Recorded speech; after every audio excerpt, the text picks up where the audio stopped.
4-4 महिने जर काही करू शकत नसतील तर आपण दुसरे पर्याय आणले पाहिजे. मला आमदार म्हणून लाज वाटते त्या वस्तीत जायची. कल सीएम साहब क्या मोर्चा निकाले क्या, कल आने वाले सीएम साहब, आपका डिपार्टमेंट क्या कर रहा है कि बाबा विकास कुमार जी आए थे, प्रवीण गटके आया था, दीपराज पाटील कोई आया था क्या? मेरा कहना ये है कि वो 12-13 करोड़ रुपये लाए के लिए बोलते. त्या दिवशी दुसरं तिथे जे 17 घर आहेत त्यांना घरं देऊ म्हणलो दादावांनी. त्यांना आम्ही सगळे कागद जमा केले, आम्ही भेट करून दिली. रस्ता डीपी मध्ये मोठा आहे, ते 17 लोक जायला तयार झाले. परत त्याच्या पैसे आले, ते पण थांबला. ते थांबल्यामुळे जो रस्ता जे अरुंद आहे पूर्ण चारही बाजूला घाणेरडं पाणी साचलं आणि तलावाच्या आतमध्ये पाणी झालं. काय करायचा तो उपाय, व्हीएनआयडीवर विश्वासच नाही मला, ना व्हीएनआयडीवर ना त्या निधीवर.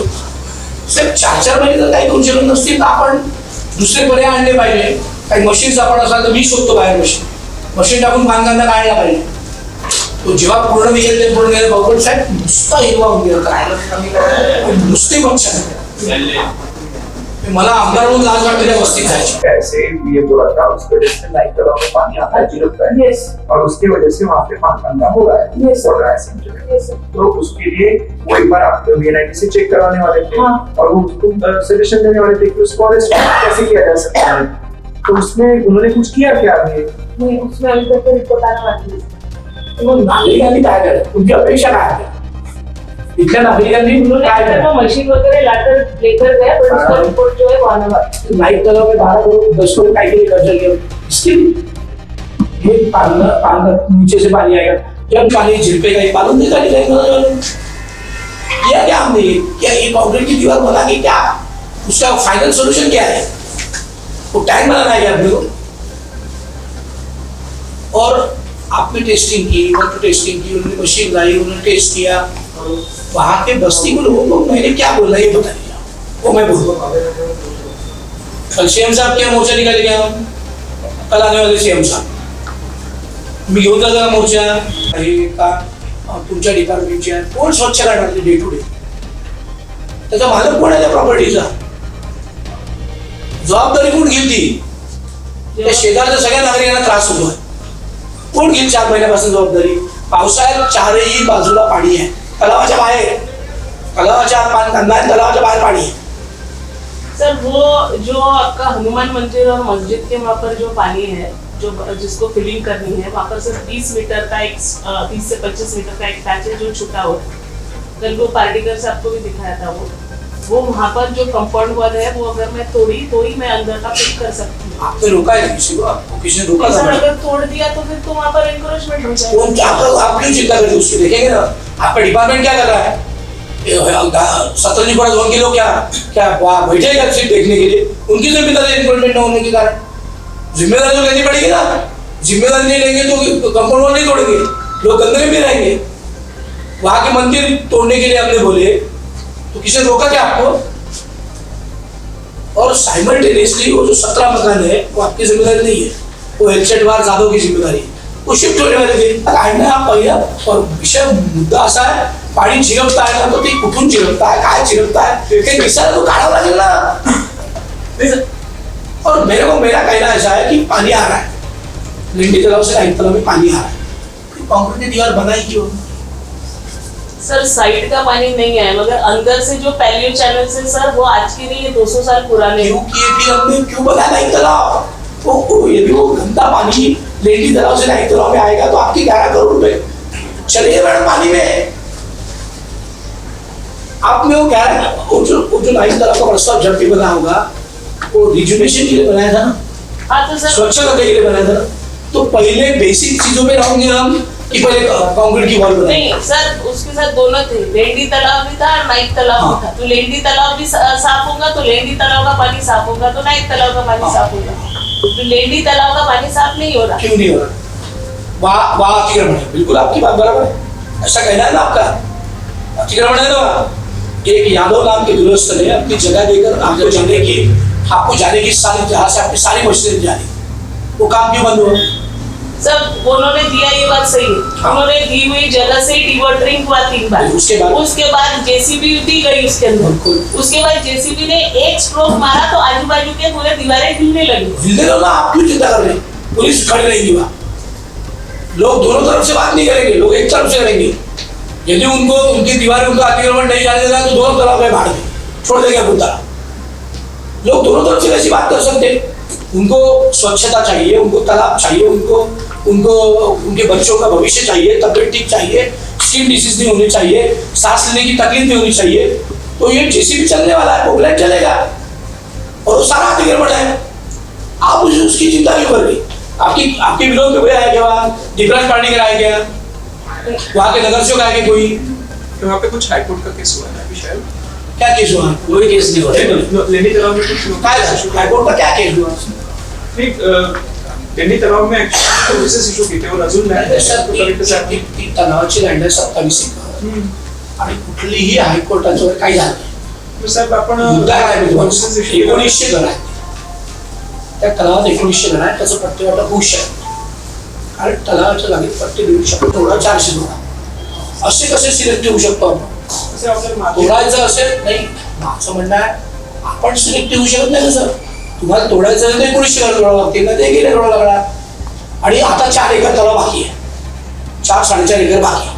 तेवढा वाचवू शकतो का आपण? पहिले तसा विचार केला पाहिजे. आणि ते काम करत असताना 10-20 रुपये कुठे 100 रुपये कुठेंगे और क्या कुठेगा? टूटेंगे तो टूटेंगे.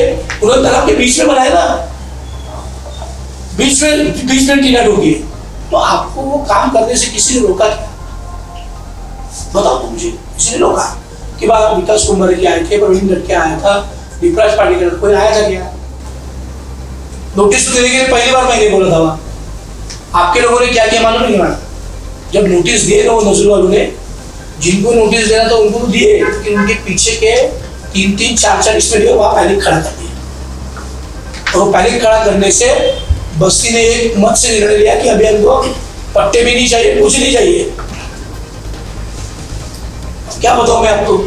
वो जो सिलेक्टिव नहीं होना साहेब, पहिल्या तुमच्या प्लॅनमध्ये तुम्ही सर्वेक्षण केलं, तुम्ही व्हिडिओ बनवले, 187 घरं आयडेंटिफाय केलेली तुम्ही आयडेंटिफाय केलं. त्या 187 जणांना नोटीस द्यायला पाहिजे होतं, 900 जणांना नोटीस दिला. कारण बदमाश झाली. 187 वाचवायला 900 जणांना नोटीस दिली आपण. हे पण ऍक्च्युअली नजूलनेच केलं. आपल्याला सर्वेची कॉपी दिली त्यांना. हे बघा, म्हणजे याच्यामध्ये आपल्याला काहीतरी केलं पाहिजे याच्याबद्दल वाद नाही, पण लेंडी तलावाच्या संदर्भामध्ये अतिक्रमण काढण्याची जबाबदारी ही माझ्यावर बसवून टाका त्याला. नजूलची आहे ऍक्च्युअली. तर नजूलची आपण कॉर्डिनेट करून घेऊ. मी आता याला सोल्युशन काढण्यासाठी एक काही आपले पर्याय तुम्ही सोल्युशन, टेक्निकली सोल्युशन तुमच्याकडे असेल तुम्ही द्या, नाही तर आम्ही सीएम साहेबांकडे जाऊ. मी घेऊन जाईल पूर्ण बस्ती, त्यांना CSR मागू. आम्ही मुंबईत ड्रेजिंग आणू, ते जो मागचे लोक आलेले त्यांना आणू. एक नवीन हेमंत जांभेकर आहे, त्यांनी काहीतरी नितीनजीने सांगितलं आहे, त्यांना आणू. आम्ही सगळं CSR करू. तुम्ही नाही करू शकत ना, आम्हाला तुमच्या काय हे करायचं. ते सर ड्रेजिंगचा मुद्दा नाहीच आहे. आपण आपल्या स्वतःच्या मशीनरी उतरवू, असं काही इश्यू नाही आहे. 4 महिने काहीच नाही उतरलं ना. नाईक तलावाच्या पाणी सगळ्यात अगोदर बंद करावं होतं. नाईक तलाव, सॉरी दिंडी तलाव, दिंडी तलावामध्ये येणारं पाणी मस्कासात बंगाली पंचायतून तिथे येतो. तिथं आपल्याकडे 2 नाले आहे. एक तो बापू बसवून नाला आहे आणि एक जे बायपास आहे, त्या बायपास मधून 10 वेळा दाखवलं, 10 वेळा तुमच्या अधिकाऱ्याला जूनच्या, हो आज करतो उद्या करतो, एक नाही कधी. पण तुम्ही जो तलाव आणला ना, तो तलाव नाही, तो टँक आहे. मागे जेव्हा वाढला होता तेव्हा 2 कुत्रे पडले होते, काढायसाठी 3 दिवस लागले. काय ब्रिगेडचे काय जिना बनवला ना, पायरी बनवला. तुम्ही पालकांना काढणार कशा? कोण रिस्क घेणार? कोण रिस्क घेणार? त्या दिवशी हे लोक आले होते, लोक स्वतः उतरून पानगंधा काढून त्याला वाटतं. तिथे जायला जागा नाही, ती हाईटच इतकी मोठी होऊन गेली, कुठला रॅम्प नाही, कुठल्या पायऱ्या नाही. पानगंधा काढताना श्वास घ्यायला त्रास होतो, त्यामुळे त्याला तितकी हे लागते. ते काहीच ठेवलं तर पानगंधा निघेल कसा? हे समजावून सांगा. मशिनी उतरावं लागेल तर तुम्हाला तुमची भिंत तोडावी लागेल. काय त्याला पर्याय नाही. मग डिझाईन करताना एखादा रॅम्प तिथे असला पाहिजे. त्यातनं आज तलाव स्वच्छ करायचा आहे का? 10 वर्षांनी परत तुम्हाला माती काढायची आहे त्यातली. आणि पानगंधा 1 वर्षात संपणार नाही का मॅडम? 1 साल में खत्म होगा पानगंधा. 2-3 साल ट्रीटमेंट करने के बाद पानगंधा खत्म होगा. मेरा कहना ये है कि वो 12-13 करोड़ रुपये लाए जाएगी ले उनने.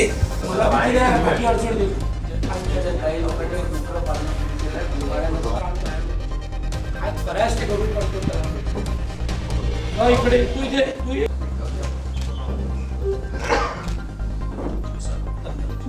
महाराष्ट्र T24 और राष्ट्रवान ने नागपुर के बांग्लादेश इलाके के लेंडी तालाब का जो मुद्दा जोर शोर से उठाया था और भारत माता संगठन ने बढ़ चढ़कर उसमें मध्यस्थता की थी, उसका असर अभी धरातल पर दिखने लगा है। जिस तरीके से मध्य नागपुर के आमदार प्रवीण दटके यहाँ पर मनपा आयुक्त अभिजीत चौधरी से मिलने आए थे और साथ ही साथ में मौजूद थे वहाँ पे भारत माता संगठन के अध्यक्ष रवि रेड्डीवार। इनसे बात करते हैं और जानते हैं कि जो ज्ञापन सौंपा गया है और 7 दिन का जो अल्टीमेटम दिया गया है उसके बारे में इनका क्या कहना है। जो मनपा आयुक्त को प्रवीण दटके ने एक ज्ञापन सौंपा है, 7 दिन का अल्टीमेटम दिया है, इसके बारे में क्या कहना है। हमारे मध्य नागपुर के आमदार श्री प्रवीण दटके, इनको नाइक नगर परिसर के लोगों को और भारत माता संगठन के लोगों को पूर्ण विश्वास है ये काम 7 दिन के अंदर शुरुआत होगी, ये हमारा मानना है। दूसरी बात, परसों ईद के दिन सुबह मनपा कमिश्नर अभिजीत चौधरी सर नाइक तालाब परिसर में आने वाले हैं। जो मुद्दा उनको बताया गया, जो ज्ञापन दिया गया, उसके ऊपर पूरी चर्चा होंगी वहाँ पर, उसी परिसर में हम लोग वहाँ उपस्थित रहेंगे। अगर ये 7 दिन के अंदर निर्णय नहीं लिया गया तो हम लोग सीएम साहब के ऑफिस में भी जाने का पूरा प्लान कर चुके हैं प्रवीण जी दटके जी के माध्यम द्वारा। जिस तरीके से हम लोग देखते आ रहे हैं कि धीरे धीरे कहीं ना कहीं सिस्टम सुधरता नजर आ रहा है, क्योंकि अगर आमदार ही काम करने लग जाए तो बाकी जनता में भी जोश भर जाता है। और लेंडी तालाब का जो मुद्दा है वो आने वाले समय में शायद बहुत जल्द सुधर सकता है, क्योंकि उस तालाब में जो जमा पानी है उससे कई लोगों की जिंदगी पर खतरा मंडरा रहा है। कोई वहाँ पे अगर गिर गया, बच्चा गिर गया तो उसको निकालना भी मुश्किल हो जाएगा। साथ ही साथ में मलेरिया, डेंगू जैसे कई सारी घातक बीमारियां भी वहाँ पर घर कर सकती है। अब 7 दिन के अंदर जो अल्टीमेटम दिया गया है आमदार प्रवीण दटके के द्वारा और भारत माता संगठन के द्वारा, अब उस पर कितना अमल होता है ये देखने वाली बात है। वीडियो जर्नलिस्ट प्रवीण सूर्यवंशी के साथ मैं शांतनु अग्रवाल, महाराष्ट्र TV24 नागपुर।